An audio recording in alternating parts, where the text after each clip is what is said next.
That's why I formed CAGI, because many of us working together and digging and searching for information are much more likely not to make the mistakes than one man working alone.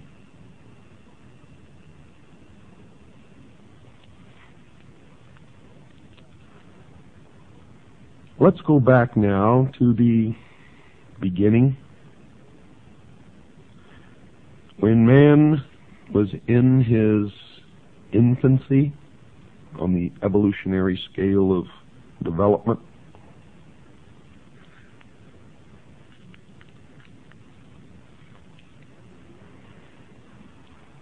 Man was alone.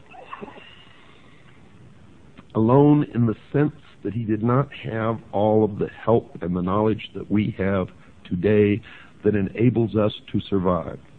You see, man then was subject to the cold, to the wild beasts of prey.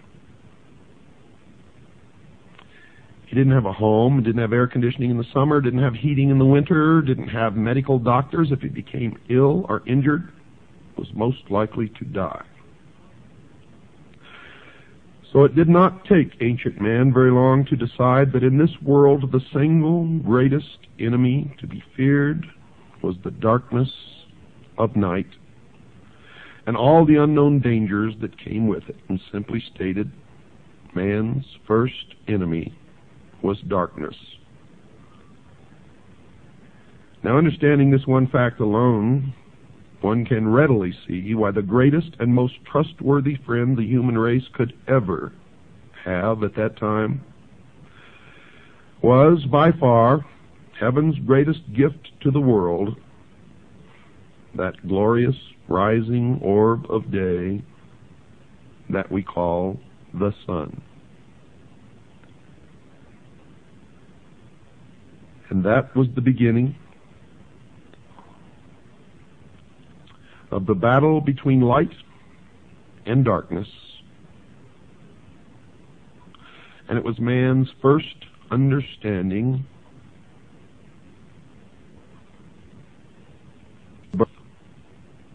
the death and the rebirth of a deity.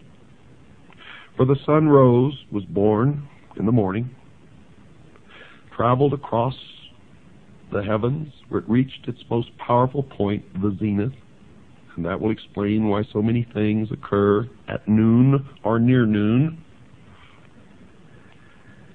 and then signifying old age and the end of its life, sank into the west and then died. And man was subjected to the rigors, the dangers, and the cold of night until his God again was reborn the next morning. Now, folks, I'm not making any of this up, and it took me many, many years of study to figure this out.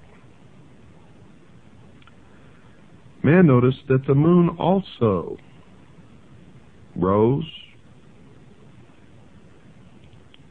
lived a different life than the sun, and then set and died and was reborn again. The sun, because of its brilliance, became the master or the greatest deity. And the moon took on the feminine aspect because the moon reflected the light of her master.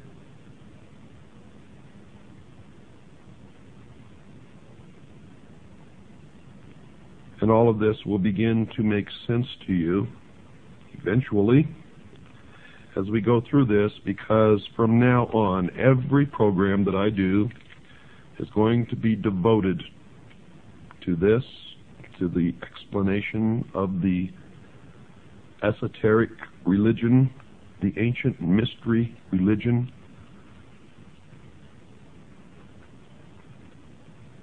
And it's important that we all understand it, because these are the people in charge. And don't ask me to tell you the truth of religion, for I really believe in the Constitution and that we all have a right to worship our own God in our own way. And no one has the right to tell anyone unless asked what they should believe. You all know by now that I am a Christian. But I'm not a Christian in the sense that I follow the dogma of any church or the preachings of any preacher or necessarily word for word the Bible. I stick strictly and only to those words that are directly attributed to Jesus Christ, and I attempt to follow those words in my daily life. And it doesn't matter to me whether anyone proves that he never lived or that he lived or not. I have found that those are the most profound teachings amongst all of the books and teachings that I have ever heard or read in my entire life. And until someone can prove to me that there's something better, that is what I will always adhere to. I do not advise you what you should believe or not believe. But I do advise you that we all need to learn as much as we can about everything that we can, because one thing I have learned in my life is that most of what we have ever been taught has been a lie. And that whoever these people are, and I know who they are, I will impart that knowledge to you, who are the priests, the adepts, and the initiates in the mystery schools, they are in control, and they are shaping the future, and that future will affect all of us, so we had better learn as much about them as we can.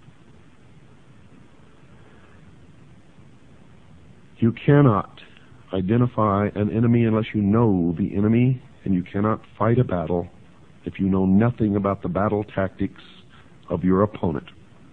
And when you understand that Lucifer is the son of the morning star, or the morning star itself, then the creations of the members of the mystery school begin to make much more sense.